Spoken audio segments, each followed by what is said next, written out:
So here is everything that you essentially need to be able to install this on your Q50. You got the 2 front calipers, the 2 rear calipers, the rear and then the front rotors, and you do need these banjo bolts right here in order to make it work. The stock base calipers use a different type of design when it comes to the line for the brake fluid. As you can see, this one uses this type of fitting right there. The base brakes use like a circle that the banjo bolt goes through to seal it and install these brakes right here. You can buy the upgraded lines. I believe there's a few companies that sell it out there, but I did it this way, which is a lot cheaper. I think those lines cost you upwards of $100, as where these right here cost you like maybe what, $5 each. If that, I think it might be a little bit less. I think it might be like 2 something. But yeah, you need a total of 4 of these right here. But one thing to really remember is that you need to make sure that the calipers are actually different. And what I mean by different is, as you can see, this one has it on the top right there. This one is facing the other way, has it at the top right there. Why is that important? The bleeders actually need to be at the top for the brake fluid to bleed properly. If it is at the bottom, it will not bleed properly. You will have air bubbles and you will have issues with braking. This is one of the most crucial parts for your car, is to ensure that you can brake. And if you have air in the system, when you push that pedal, it's not going to stop. It's going to go all the way down, which could cause an accident. Now, another thing to really remember when installing the BBK is you need to make sure that the rear rotors are meant for a Q50, M37, M56. Technically, the larger sedans use the same rotors in the rear. Now, the G37, 370Z use different rotors in the rear. On the larger sedans, I use a larger hub diameter, which is not going to clamp good to the rear brakes. So you need to make sure that you get the right size for your car. The front is exactly the same. You don't got to worry about that. It's the rear that you got to worry about. Another thing that you need to make sure that you have is all the brake pads. Base model brakes use different brake pads in comparison to the Akebonos. They have holes right here at the top, as where the base ones don't have holes at all, as indentations that go up that slide into the bracket. Now, what you also need is going to be some scissors like this. Or what you can do is you can actually bend the duct shields in the back that kind of protect the rotor by using something like this to be able to just clamp it, bend it straight without having to cut it. Or you can replace it for the sport ones, so you have an OEM plus look, and or you can just cut them, bend them. I've always just cut them or bent them, never had an issue. But you know, it's really up to you what you want to do. But that's going to be what honestly takes the longest with this whole process. But yeah, let's go ahead and jack up my Q50. I already have her in the garage, ready to go ahead and begin working on her. And I'll keep you guys updated as I go through the process. Alright guys, so right now we're on the passenger side. I went ahead and removed the caliper already. As you can see, it was 2 of these large 22 mil bolts in order to get it off. The best way I found of doing it, which I'll show you guys in a little bit. I haven't done the other side just yet. But I grabbed a larger ratchet like this, put it on the side, and then what you could do is you can hit it with your hand, and or you can grab a hammer. Like this one, this is a 3-pound. Hit it and it'll break it loose. You can even use an extension to make it easier, like a breaker bar.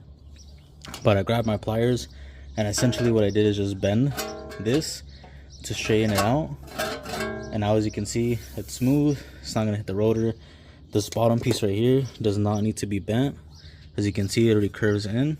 But this right here, I feel like may be a problem, so I will have to go ahead and cut that. But we will do that on the other side. So here's a brake caliper. This one needs the bleeder up here. And if we go ahead and put it in its place right there, it actually looks like it's gonna clear. Doesn't look like we're gonna really have a problem. So we may not have to cut that. Alright, so I'm running into an issue with having leverage to be able to break it loose. So another idea is to grab an extension like this. This is for my jack, to go ahead and use it on the other end of the ratchet to break it loose. It just gives you the extra support to be able to break it while still being able to adjust it with the ratchet. And then to give you more space, you can go ahead and just turn this like that, which will give you even more leverage to be able to get this in there, as you can see, like that. And grab your breaker bar and or the extension like I showed you earlier to break it loose. Like that.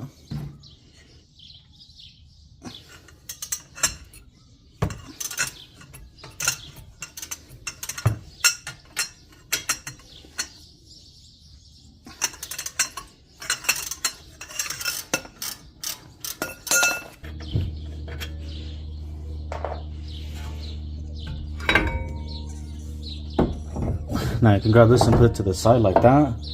Usually it'll stay, but if you're worried about it falling, grab a zip tie and zip tie it to like this end right here so it doesn't fall down. Last thing you want is strain on this line right here because you're going to be reusing it. Now we got to get the rotor off.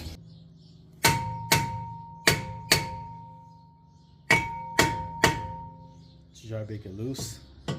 As you can see, it's already loose.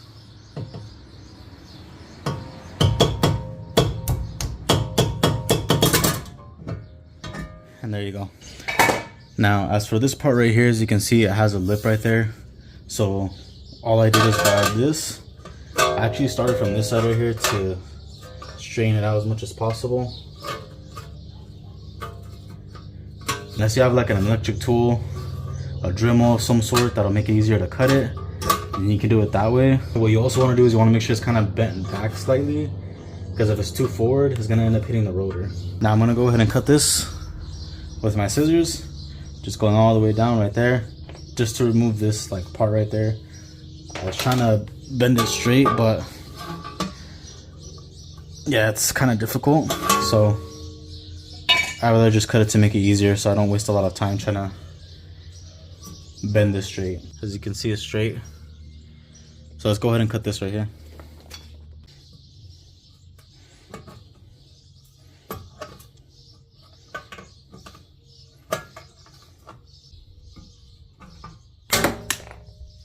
Now, if you have slotted rotors, I read online that you're supposed to have these slots pointing towards the rear of the car. So this is the driver's side. That's how it looks. Yes, I know these look all messy, but once we go ahead and put the brake caliper on and actually use the rotor, it's gonna take off all this stuff right here, so you don't have to worry about all this stuff. It's because I had to wet the rotor the other day and then it got like this. We could put one of the lug nuts on to hold it into place so it doesn't move out, as you can see now. And this is just to hold it in place for now.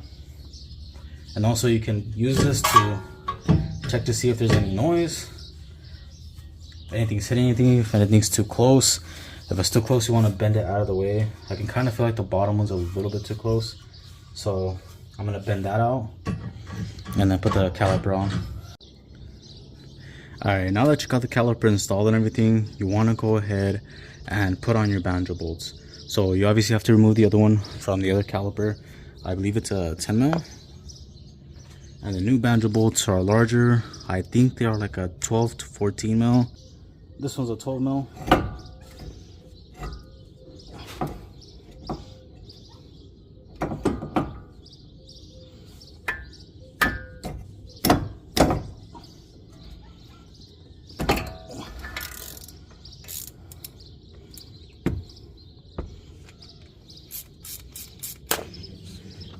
So you're gonna grab one washer, put it on like that. Then on the other end, gonna put your other washer and tighten it. Then the new banjo bolt is a 14. Banjo bolt is now on. Everything's secure, as you can see. Now after this, we gotta go ahead and bleed the brakes. But everything looks like it's intact and ready to go.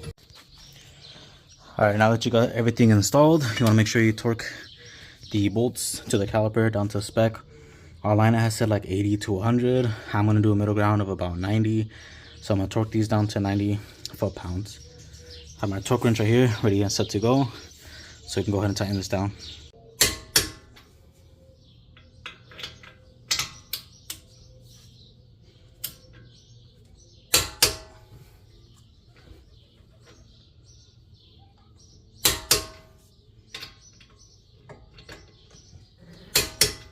So the front ones are officially done. That's how easy it is to be able to install them.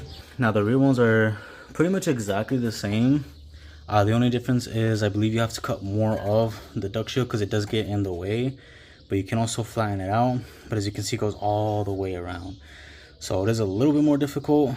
I'll be honest with you, so you might have to cut this whole thing on the back side in comparison to the front, but we'll see right now once we install everything. The other thing that you have to keep in mind is if you have your emergency brake on, you will have to take it off in the back, or this rotor will not come off. It'll stay on there. So yeah, make sure you have the emergency brake off for the rear. Then we're gonna do the same exact thing. Has bolts right here in the back as well, but I believe these are like 17 mils. I'll double check right now and I'll keep you guys updated. So I'm currently working on the rear, and the rotor came off like nothing, honestly. Once I removed the emergency brake, I was able to slide it out. Now here with this caliper, as you can see, the bracket's right there, but it hits this point up here, so it's hitting it right there. So we need to cut enough just to give this clearance so this can sit in perfectly. And then this outer shield, we're either gonna have to cut it, and or we could just make slits and then bend it out. Completely up to you how you want to do it. As long as it's not hitting the rotor, you'll be fine. But yeah, let's go ahead and cut this off. Based off of what I can see, it looks like we're gonna have to cut off about that much right there. So I'm gonna cut off a little bit more than that way I don't have to cut twice. But let's go ahead and just cut right here. Alright, now let's go ahead and try it. There you go. Perfect clearance, no issues. Has more than enough space right there to be able to install it. Now the next thing is going to be to make sure we cut this whole outer edge and or bend it back. We can try to bend it, but I believe you have to cut it in order to flatten out completely. If not, it's gonna just like round out, as you can see. Yeah, see how it's kind of like stretching this area? You're gonna have to make slits in it to get it to flatten out straight.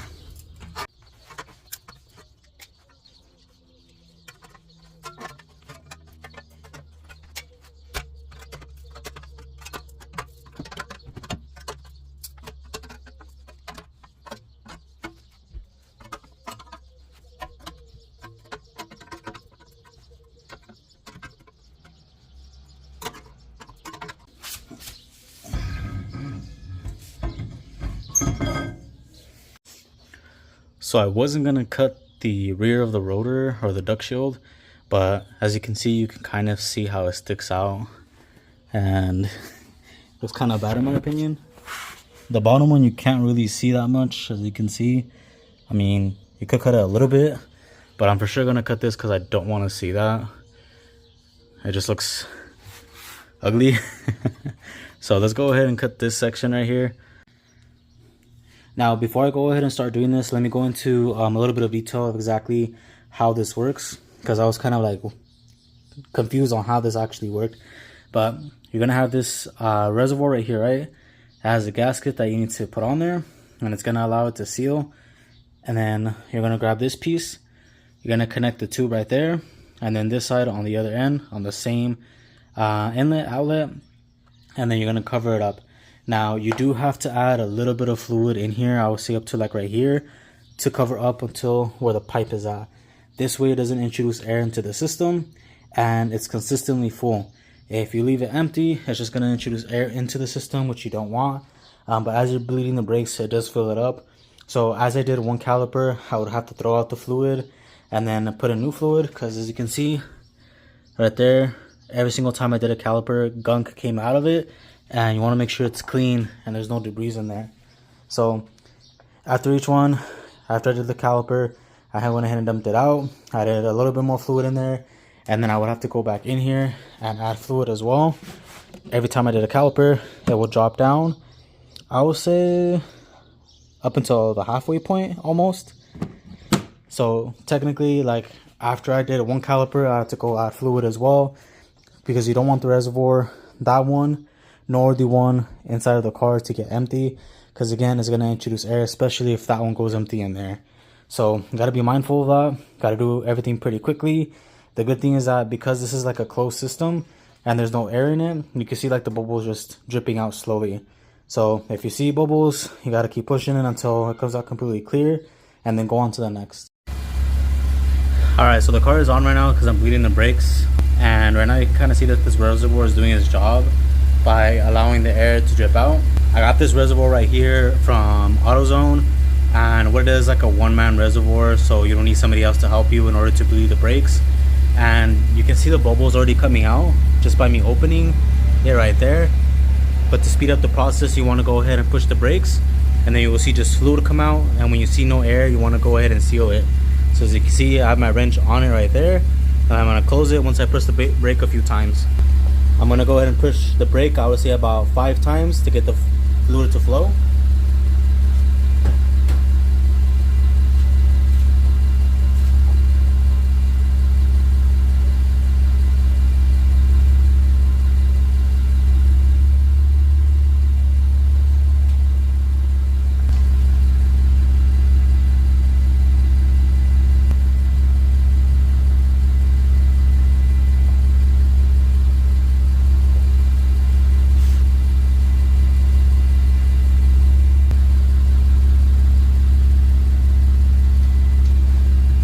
Alright guys, so we're pretty much done. I bled all the brakes. You always want to start with the brake caliper that is farthest from the reservoir. The reservoir is right here. So the farthest one would be the passenger in the back, then driver back, passenger front, driver front. And that's the orientation I went. I bled the first one, which is this one here, and then I went to the back.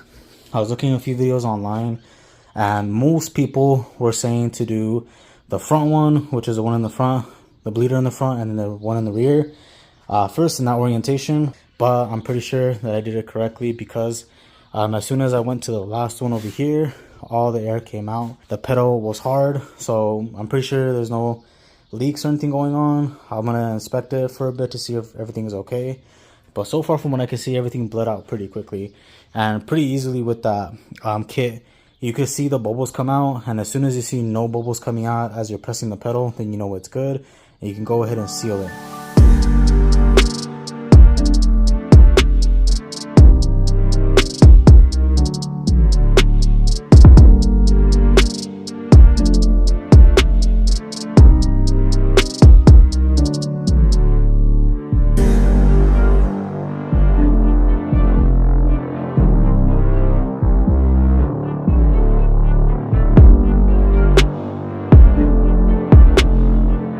Alrighty guys, so here she is with the BBK installed, and it honestly makes such a huge difference with the wheel combo and that like light silver contrast. It really pops and looks nice, and honestly I cannot stop looking at it. It looks really clean. I just need to get the slotted rolled rotors in the back as well, because I just have them in the front, so it looks like a little bit off, but it honestly makes a huge difference. Like if you have nice wheels and you have the stock brakes, it's something I constantly look at. It looks pretty bad in my opinion, at least in my opinion. I feel like other people may not care, but I feel like when I look at a car, I look at the brakes, I look at the wheels, and if you don't have the BBK, it just does not look good. Obviously there's some cons to running the BBK, you know, clearance with wheels, especially if you have really aggressive wheels already, and if they're not going to clear the BBK, you're going to have those issues. Luckily, I have the Sport Race from a 370Z, so they do clear. But if you were to have some other wheels that, you know, don't have the proper face, don't have the proper offset, width and everything, it's not going to work. So you just have to be mindful of that. So if you're sure, or you know that your wheels will not fit, you will most likely have to get a spacer in order to be able to run the BBK. So I see a lot of times most people have to run like a 15 to 25 mil in the front in order to clear. For sure on stock wheels, like if you have stock q50 wheels, I suggest like a 25, because 25 is going to give it like that nice poke like it has right here. Kind of like sticks out a little bit. It's kind of how it would look like with the stock wheels, getting that 25 mil. I've seen some people get away with the 15, but for sure 25, at least in my opinion, will do it for you. But yeah, it looks so sick. It just makes the car look more sporty, more aggressive. The base specs just don't do it for me. Now, as for performance wise, To be very transparent with you guys, don't really feel a difference when it comes to the stopping power. I feel like the base ones already did a really good job of stopping. If anything, it feels pretty much the same. I feel like it might stop a little bit better, but it's not something for me to really like honestly notice to be able to tell you guys that it's gonna make a huge difference. I don't really feel it. Maybe if I was like tracking the car, pushing the car constantly, maybe I would feel a difference. But at this point, just me driving normally, day-to-day traffic, I honestly don't feel a difference. So being transparent with you, it's mainly for the looks, at least in my opinion, and it makes a huge difference, especially if you have nice wheels. All right guys, so we're pretty much gonna end the video right there. Everything cost me, I would say, about maybe $300 to install everything and do everything myself. And the reason I say 300 is because I still had to buy the fluid, I bought that reservoir. The brake kit itself cost me 260, or maybe it was 240, I can't remember. It was somewhere around there, but it was about 260 for all the brakes, the rotors, the brake pads, everything. I got it from a junkyard that was parting out a Q50. Luckily I saw the rotors and everything, and I went ahead and picked them up, got them for an insane deal. And then I picked up the banjo bolts, the reservoir, the brake fluid for an additional like 40 bucks, somewhere around there. So you could say I spent about $300 to be able to do this myself. Now if you buy everything brand new, it's gonna hurt your pockets a little bit, because it can range anywhere from like 800 to over $1,000 to be able to pick up all this stuff from like Concept Z, Z1 Motorsports. Many companies online usually sell them for a lot of money. So it's really up to you what or how much you want to spend. I would honestly just look out for any Sport Infinitis 370Zs that have the Akebonos on there. You can buy those most likely for a good price, but even then I see people online trying to sell them for a crazy amount, like $600 just for the BBK, not including like the rotors. You still gotta get the rotors. Luckily I got everything for a really good price. You just gotta really keep your eye out, see what you find. I will link everything down below that I picked up in order to be able to do this. I will honestly say that that reservoir that I picked up to do the bleeding of the brakes honestly helped out so much. Before, I know I would have to do the brakes like a few times to get them bled properly, and now I honestly did it like within one round and it bled completely. I did have to use quite a bit of fluid, so I would get a big jug that you can get from your local auto parts store, and you should be able to get it done the first time. But thank y'all so much for watching. Make sure to like, subscribe, hit that bell notification, and I'll catch y'all in the next one. Peace.